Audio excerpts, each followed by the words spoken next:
নির্বাচন আয়োজনের দাবি এবং দেশ ও ইসলাম বিরোধী সকল ষড়যন্ত্র ও চক্রান্তের প্রতিবাদে আয়োজিত ইসলামী আন্দোলন বাংলাদেশে আজকের এই মহাসমাবেশে উপস্থিত বিভিন্ন রাজনৈতিক দলের নেতৃবৃন্দ, ওলামায়ে কেরাম, সাংবাদিক বন্ধুগণ, শিক্ষাবিদ, বুদ্ধিজীবী ও প্রিয় দেশবাসী, সবাইকে আন্তরিক শুভেচ্ছা ও কৃতজ্ঞতা জানাচ্ছি। শুরুতেই জুলাই অভ্যুত্থানে জীবন উৎসর্গকারী বীর যোদ্ধাদের স্মরণ করছি। তাদের শোকাহত পরিবার পরিজনের প্রতি সমবেদনা জ্ঞাপন করছি। আহত ক্ষতিগ্রস্ত সকলের প্রতি সম্মান ও কৃতজ্ঞতা জানাচ্ছি। 1957 সাল থেকে শুরু করে 1947 ও 1971 সকল যোদ্ধাদের প্রতি শ্রদ্ধা ও সম্মান প্রদর্শন করছি। ভাইরা আমার, দুর্নীতি, দুঃশাসন মুক্ত, সমৃদ্ধ ও উন্নত রাষ্ট্র নির্মাণের জন্য এদেশের মানুষ শত শত বছর ধরে আত্মত্যাগ করে যাচ্ছে। সুশাসন প্রতিষ্ঠার জন্য রক্তের নজরানা পেশ করে যাচ্ছে। তারই ধারাবাহিকতায় 24শে জুলাই আগস্টে ও আরেকটি গণঅভ্যুত্থান হয়েছে। আমাদের অতীতের আত্মত্যাগ বিফলে গেছে ভুল নীতি এবং অসুস্থ রাজনীতির কারণে। সুতরাং জুলাই অভ্যুত্থানকেও আমরা অতীতের মতো ব্যর্থ হতে দিতে পারি না। আবু সাঈদ ও মুগ্ধরা আমাদের স্মৃতিতে অম্লান হয়ে আছে, আহতদের এখনো ক্ষত হয়ে বেড়াচ্ছে। তাই প্রয়োজনীয় রাষ্ট্র সংস্কার এখনই করতে হবে। প্রতিটি স্বৈরতন্ত্রের সাথে জড়িতদের বিচার করতে হবে। আরেকটা কথা স্পষ্ট ভাষায় বলে যেতে চাই, পিআর পদ্ধতিতে নির্বাচন আয়োজন করার কোনো বিকল্প নাই। আজকের এই জনসমুদ্র পিআর পদ্ধতি নির্বাচনের পক্ষের জনসমুদ্র। সংগ্রামী দেশবাসী, 1972 সালে রচিত সংবিধান ছিল দেশের মানুষের বোধবিশ্বাস ও গণ আকাঙ্ক্ষার বিরোধী।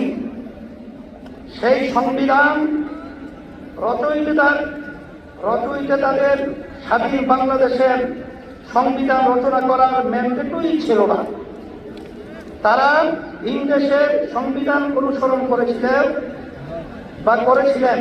ফলে যা হওয়ার তাই হয়েছে।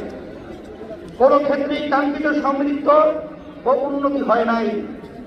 রাজনৈতিক সংস্কৃতি কলুষিত হয়েছে। সবচেয়ে ভয়াবহ ব্যাপার হলো সংবিধান মেনেই স্বৈরাচার তৈরি হয়েছে। এজন্যই আমরা সংস্কারের প্রশ্নে কঠোর অভিযোগ ও আপোষহীন অবস্থান নিয়েছি। ভাইরা আমার,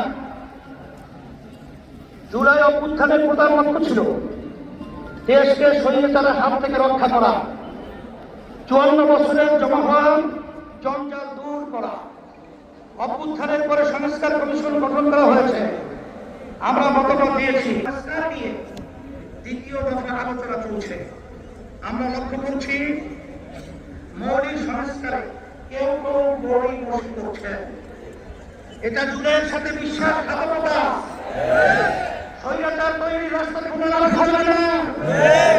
সংস্কার না করলে দেশকে আবারও আগের অবস্থায় নিয়ে যাওয়া যাবে না। রাষ্ট্রের মূলনীতি সহ সংসদের উভয় পক্ষের পিআর পদ্ধতি নির্বাচনের মতো বিষয় ঐক্যমত্য না হলে কোন ভোটের আয়োজন করতে হবে। ভাইরা আমার, পতিত ফ্যাসিস্ট জুলুমের রাষ্ট্র তৈরি করেছিল। হাজার হাজার মানুষকে গুম ও খুন করেছে। বিলিয়ন বিলিয়ন টাকা দেশ থেকে চুরি করে নিয়ে গেছে। লাখো মানুষকে কারাবন্দী করেছে। চাঁদাবাজি করে মানুষের জীবন অনিষ্ট করেছে। আর প্রকাশ্যে গণহত্যা করেছে। তাদের কোনো ক্ষমা নাই। যারা সরাসরি ক্ষমতার অপরাধের সাথে জড়িত ছিল তাদের বিচার করতে হবে। যারা আপনাদের সহায়তা করেছে তাদের বিচার করতে হবে। বিচারের ক্ষেত্রে কিছুটা অবনতি হলেও কথিত সরকারের অধিকাংশ মন্ত্রী, এমপি এবং নেতারা এখনো জেলের বাইরে, অনেকেই দেশের বাইরে থেকে উস্কানি নিয়ে যাচ্ছে। আজকের এই মহাসমাবেশ থেকে ঘোষণা করছি, অবিলম্বে ফ্যাসিবাদীর সাথে জড়িত সকলকে শাস্তির আওতায় আনতে হবে। আরেকটা কথা বলি, সুপ্রিম কোর্টে বিচারপতি নিয়োগ নিয়ে অতীতের মতোই বাতাসে নানা রকম কথা ভাসছে। আমরা আমাদের চোখ কান খোলা রেখেছি। যোগ্যদের বাদ দিয়ে যদি তথাকথিত শপথবদ্ধ রাজনীতিবিদদের নিয়োগ দেওয়া হয়, তা কারোই বা কারো জন্যই সুকুমার হবে না। প্রিয় দেশবাসী, দেশের সকল মানুষের ভোটের দাম সমান। কারো ভোট যাতে অবমূল্যায়ন না হয় সেই ব্যবস্থা করতে হবে। তাই আগামী নির্বাচন সংসদের উভয় পক্ষে অবশ্যই পিআর পদ্ধতিতে নির্বাচন দিতে হবে। যে যা যত শতাংশ ভোট পাবে সংসদে তাদের সেই অনুপাতি হারে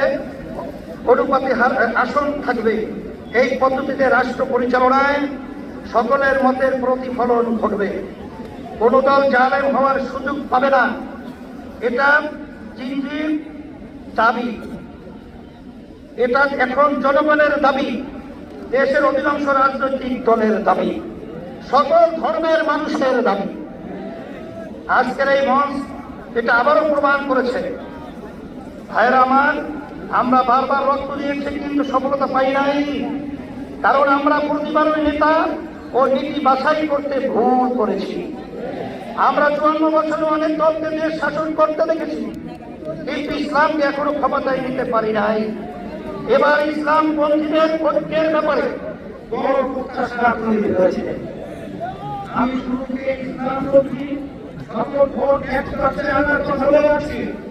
আগামী নির্বাচনে শুধু ইসলাম দলই নয়, ইসলামী দলই শুধু নয়, বরং দেশপ্রেমিক আরো অনেক রাজনৈতিক দল এক বাক্সে নীতিতে আসতে পারে। যদি আমরা একত্রে নির্বাচন করতে পারি, যদি তাহলে